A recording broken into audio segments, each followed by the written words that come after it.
جس طرح آپ کو معلوم ہے کہ مورخہ 16-17 کی درمیانی رات کو ایک بڑا المناک اور واقعہ ہوا یونین کونسل امریالہ کٹالہ روڈ پہ. ابتدائی طور پر یہ جو انفارمیشن دی گئی یا اطلاع دی گئی پولیس کو، تو اس کا رنگ ایک ڈکیتی کی صورت میں دیا گیا کہ ایک ڈکیتی کے دوران وائس چیئرمین یونین کونسل امریالہ اپنی بیوی کے ساتھ واپس گاؤں جا رہے تھے، تو رستے میں کچھ ڈاکوؤں نے اس کا راستہ روک کے فائرنگ کی، جس کے نتیجے میں اس کی وائف نورین جو ہے نا اس کا قتل ہو گیا. اس اطلاع پہ پولیس مقامی اور مجھے بھی، کیونکہ اس مقتولہ کا بھائی ہمارا ایک پولیس کانسٹیبل تھا شہزاد، اس نے بذریعہ ٹیلی فون اطلاع دی کہ جی یہ واقعہ ہو گیا میری ہمشیرہ کے ساتھ، تو سر میں آپ کو ریکویسٹ کرتا ہوں کہ ہمیں انصاف دیا جائے. اس اطلاع پر میں بھی آ گیا. ایس ایچ او میں اپنی نفری کے یہ ہاسپٹل جو سول ہاسپٹل برنالہ وہاں پر موجود تھے. تو ابتدائی سٹیج میں ہمیں جو اطلاع ملی یا بیان جو ہم نے ان سے دریافت کیا گیا، تو جو واقعات ملزم جو ہے یہ وائس چیئرمین ہے، کیونکہ بہت سارے ایسی چیزیں جو اس نے اس وقت پولیس کو ڈینائی کر رہا تھا، واقعہ کا ڈائریکشن جو ہے وہ ڈکیتی کی دی جا رہی تھی. ابتدائی جو سٹیج تھی اس میں جو ان کے واقعات تھے جو ہمیں پولیس کو بتائے جا رہے تھے وہ، اور جو حقائق تھے موقع کی اگر صورتحال دیکھیں تو وہ اس سے تضاد آ رہا تھا کہ واقعات وہ نہیں ہیں جو وائس چیئرمین ہے شکیل یونین کونسل امریالہ کا یہ جو بیان کر رہا ہے. اس پر ہم نے ورکنگ سٹارٹ کی، اور سٹارٹ کرنے کے بعد دوسرے دن بھی کیونکہ جنازہ تھا، اس جنازے پہ ہم نے اس کو انڈر آبزرویشن رکھا.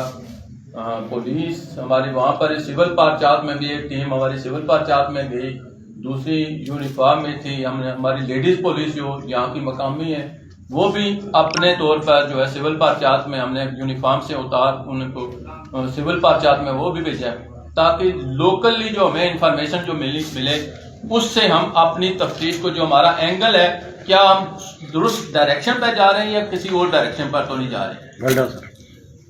اس پر ہم نے کام شروع کیا. تقریباً دوسرے دن جو پھر اس کو ہم واپس ہم نے موقع پر بلایا کہ آپ ہمیں یہ واقعہ جس طرح ہوا ہے، جس طرح آپ بیان کریں وہ واقعہ ہمیں آپ بتائیں. جب موقع پر آیا تو وہ دوران دریافت وہ چیز جو ابتدائی سٹیج میں اس نے بیان کی ڈکیتی کی، وہ اس سے تھوڑا سا ڈیفرنٹ ہمیں محسوس ہوا کہ یہ حقائق جو ہے یہ بتا رہا ہے. جو فائرنگ کی ڈائریکشن ہے جو ہماری ٹیکنیکل ٹیم تھی، ہم اس پہ ٹیکنیکلی کام کر رہے تھے، اس پہ وہ چیز سامنے نہیں آ رہی تھی. وہ شواہد جو تھے موقع کے یا جو گاڑی کی ڈائریکشن تھی یا فائر کی ڈائریکشن تھی یا ڈکیتی کا جو روپ تھا، وہ اس کے بیانات سے وہ اس کی تائید نہیں کر رہے تھے. تفتیش ہم نے سٹارٹ کی. الحمدللہ 2-3 دن اس میں تفتیش میں لگے. اس نے وہ جو موبائل فون جو ڈکیتی ظاہر کر رہے تھے، دونوں موبائل فون اس کی بیوی کا بھی اس کا اپنا بھی وہ بھی ریکور ہو گئے. اعلیٰ قتل بھی ریکور ہو گیا. ریکوری کے بعد ہم اس نتیجے پر ہم یہ کہہ سکتے ہیں کہ اس پوری ٹیم نے جو تھانہ پولیس برنالہ ہے، ہمارے سینئرز ہیں ڈی اے جی چودھری سجاد صاحب، ان کا بھی ہمارے ساتھ رابطہ رہا. انہوں نے بھی اس میں ہماری گائیڈنس کی. پوری ٹیم جو ہے ڈی ایس پی ہمارے ہیڈ کوارٹر ہیں، ہم سب مل کے بیسک جو رول تھا اس میں سارا وہ ابتدائی جو پولیس اسٹیشن ہے ہمارا اس کا رول ہوتا ہے. ہمارا کام ہے کہ ہم نے ان کی سپرویژن کی، ان کی نشاندہی کی، ہمیں ڈائریکشن جو ہمارے ذہن میں تھی ہم نے ان کو گائیڈنس جو ہم دے سکتے تھے وہ گائیڈنس دی. اس میں الحمدللہ ہم یہ کہہ سکتے ہیں کہ ہمارا جو پولیس ممبر نے جو ہے وہ کتنے قلیل ٹائم میں اس سنگین واقعہ کو جو لوگوں میں ایک خوف اور آس پھیلانے کی کوشش کی گئی کہ جی اگر دیکھیں تو سول سوسائٹی میں یا اس علاقہ میں وہ جو روڈ جس طرح گزر کے جا رہی ہے اس پہ اگر ایک ڈکیتی کی اور مرڈر کا اس دوران ڈکیتی مرڈر ہو جائے تو ایک بہت بڑا واقعہ ہے، ایک چیلنج تھا ہمارے لیے. تو میں یہ کہہ سکتا ہوں کہ اتنے قلیل ٹائم میں اگر ہم اصلی نتائج تک پہنچ کر اصلی کارپوریٹ جو ہے ملزم ہے اس کو گرفتار کرنا، یہ میری ٹیم کا ایک بہت ہی شارٹ ٹائم ہے، کامیابی ہے، جس کو ہم دعوے سے کہہ سکتے ہیں کہ جی کہ ہم نے ایک اچھا، میری ٹیم نے کام کیا. میں ان کو بھی شاباش دیتا ہوں، اس کے اتنے قلیل ٹائم میں انہوں نے یہ کام کیا. اور اس پہ پولیس آزاد کشمیر بھی یہ کہہ سکتی ہے کہ جی ہماری ٹیم جو ہے، ہمارے جو جنگ افسران ہیں، اگر یہ کام کریں پراپر طریقے سے تو ان کے مقابلے میں کوئی بھی کام نہیں کر سکتا.